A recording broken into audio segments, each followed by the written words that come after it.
let's talk about some of the mechanics about how a portfolio should be managed. Okay, we now make the assumption that people know what they want. Okay, they know what they want their money to do. Okay, once you know what your portfolio wants to do, we review each holding, okay, to answer 3 questions: buy, wait, or sell. If you're not in the market and you want to come in, or you want to enter the market, you review a potential stock and you say, should I buy it now? Should I wait? If you've got existing holdings and you review that holdings performance against your expectation in the market, you ask the same questions. Do I buy more? Do I wait and see what is going to happen? Or do I sell? Okay.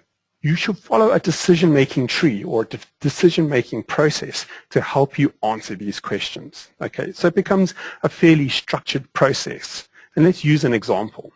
Using Old Mutual, for example. Has your holding done what you expected it to do over the period, over the last month? Okay.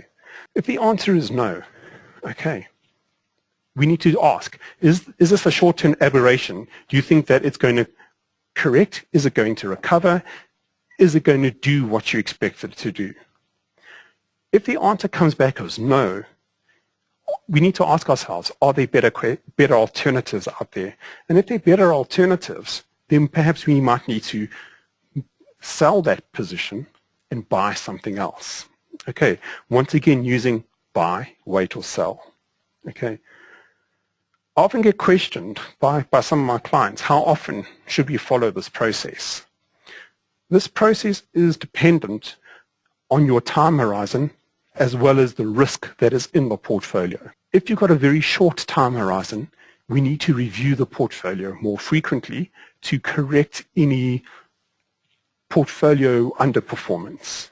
Okay. If you've got a much longer time horizon, then you can afford to deal with market fluctuation. You can afford to ride them out.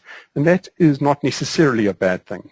If you've got a lot of risk in the portfolio, for example, you've got a derivative position, and this position has the potential to cause a great amount of capital loss, once again, we need to review our holdings on a more frequent basis, just to make sure that things don't go off-piste, so to say.